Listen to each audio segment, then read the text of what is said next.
These things stay within the environment and stay within the system for a very, very long time. So although sunlight and wave action will break them down, it turns into plastic dust that never ever goes away, and it has implications for all of us.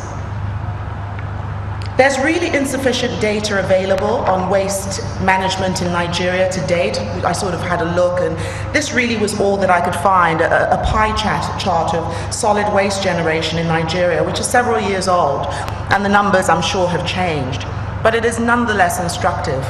I went to the beach with my father-in-law some time ago, and as we arrived at Agaja, saw the just incredible amounts of plastic on the beach that wash up in the morning.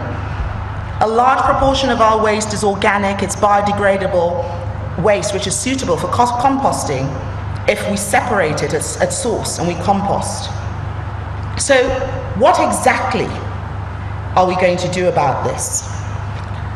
There's a slide behind me with a quote from Kofi Annan, and since the beginning of my international career, which started with the UN in the 1990s, my profession has taken me to about 36 countries around the world in the service of sustainable development. I've been privileged to work with those at the highest levels of government, business, and the international community. And I can assure you that the environment, and by that I mean addressing climate change, waste management, promoting environmental protection, and where possible reversing the degradation of the environment, is of paramount importance and amongst the most critical challenges facing humanity today. I'm delighted to see my sister here, the Honourable Minister for the Environment, the Honourable Amina Mohammed.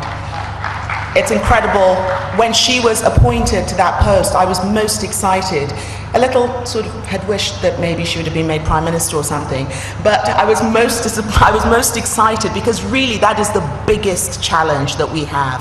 If we get that right as a nation, we're not thinking about the generations to come. It's not just about today, it's not just about us, it's about tomorrow, which is why it's wonderful that there's so many young people here today, students from schools, and I hope that this is also being disseminated wide across a wider youth audience.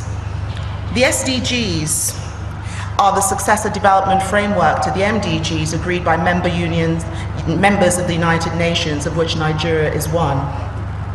And The Guardian Nigeria rightly reported a couple of months ago that achieving the other goals like 3, 7, 11, and 13 of the SDGs, which are good health, well-being, affordable and clean energy, sustainable cities and communities, and climate action, respectively, will largely depend on our effective waste management practices going forward. That is because human development, business development, national development does not exist in a vacuum. Your actions, my actions, and the actions of those around us impact us all and those who will follow after. So why? Why do we need to save the environment?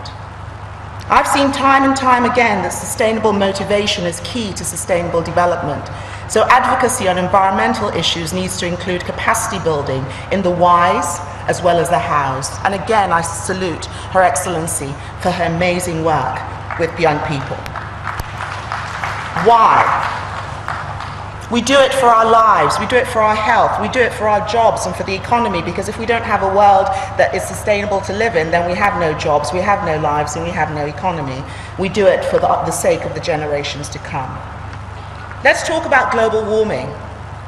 I, part of my life, live in Fiji, yes, the Fiji Islands, the other part of the world.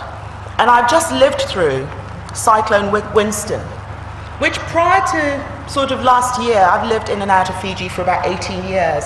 I had never been in a storm like it. You know, we talk about the environment, we talk about the impact that the environment has on us, but until you're living and you're in, like I was with my husband Ricky, crawled into the basement of our house with our animals in a little room, frightened, terrified for our lives, as the sound of what sounded like 4 747s was blowing outside behind us, and we did not know whether we were going to have a house above our heads when we came up.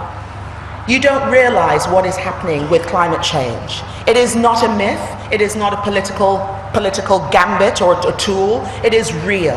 I lived through that storm, and we came out the next morning, and thank God we were okay. You know, the dog was fine, the cat was fine, we were fine. The side of our house was ripped away, that was okay. My garden was shredded to bits, which was, you know, but other people, about 500,000 people were rendered homeless.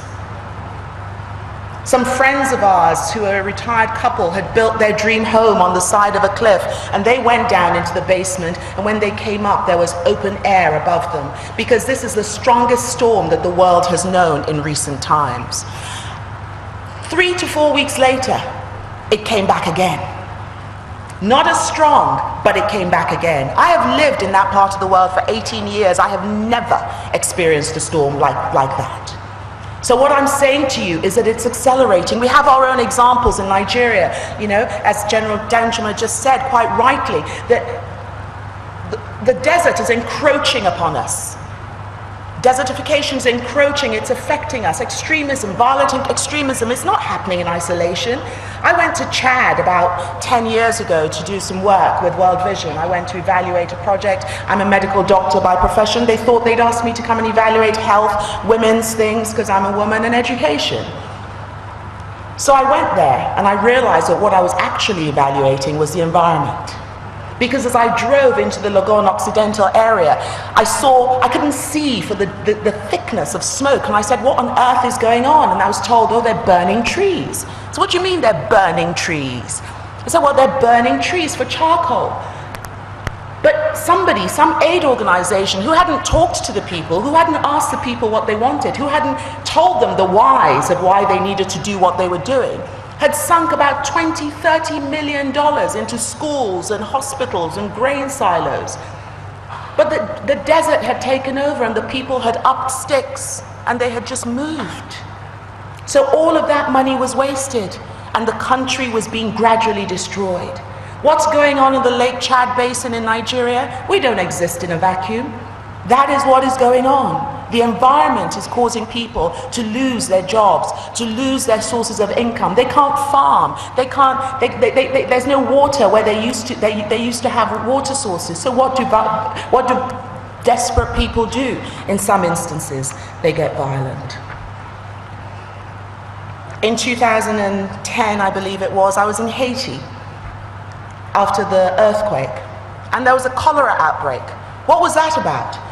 It was due to water pollution. But what was even worse was the sequelae of the action, because Haiti hadn't had cholera. I remember arriving in the country that day, and there were whispers everywhere. Oh my goodness, there's 20 people died in a house here, 10 people died here. They thought it was some sort of black magic.